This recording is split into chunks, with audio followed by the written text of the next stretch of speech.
এই মুহূর্তে যে খবর তুলে ধরছি, মুর্শিদাবাদের দৌলতাবাদে মহারাজপুর কৃষি সমবায় সমিতির ভোট নিয়ে সকালেই যে ধুন্ধুমার পরিস্থিতি হয়েছিল, বাম কংগ্রেস জোট এবং তৃণমূলের মধ্যে যে ব্যাপক সংঘর্ষের ছবি দেখিয়েছিলাম, বাম কংগ্রেস সমর্থকদের ভোট দিতে বাধা, তারপরেই পুলিশের লাঠিচার্জও, সেই ঘটনার ছবি আমরা তুলে ধরেছিলাম।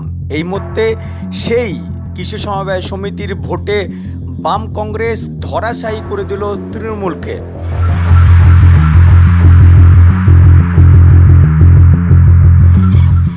বাম কংগ্রেস সমর্থিত প্রার্থীদের ৩৯টি কেন্দ্রে জয় এবং তৃণমূল কংগ্রেস প্রার্থীরা জিতল মাত্র 4টি আসনে।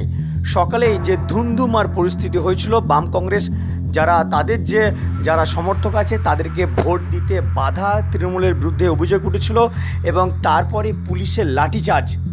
সেই কেন্দ্রে সেই সমবায় সমিতির ভোট গণনার ফল যে রেজাল্ট সামনে বেরিয়ে এলো, বাম কংগ্রেস সমর্থিত প্রার্থীরা ৩৯টি কেন্দ্রে তারা জয়লাভ করলো। তৃণমূল কংগ্রেসের হাত থেকে সমবায় সমিতি থেকে ছিনে নিল বাম কংগ্রেস। সেখানে তৃণমূল কংগ্রেসের প্রার্থীরা জিতল তারা মাত্র 4টি আসনে।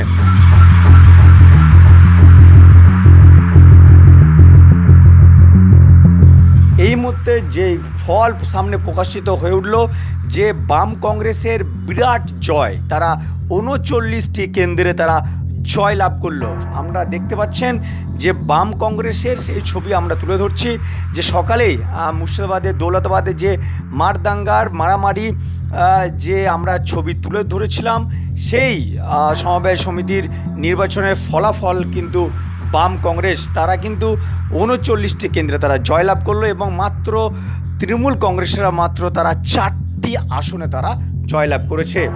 আর দেখতেই পাচ্ছেন যে সেই ছবি সরাসরি আমরা তুলে ধরছি 7 দিন সংবাদের পর্দায়, আমরা সেই ছবি সরাসরি আপনাদের সামনে তুলে ধরছি।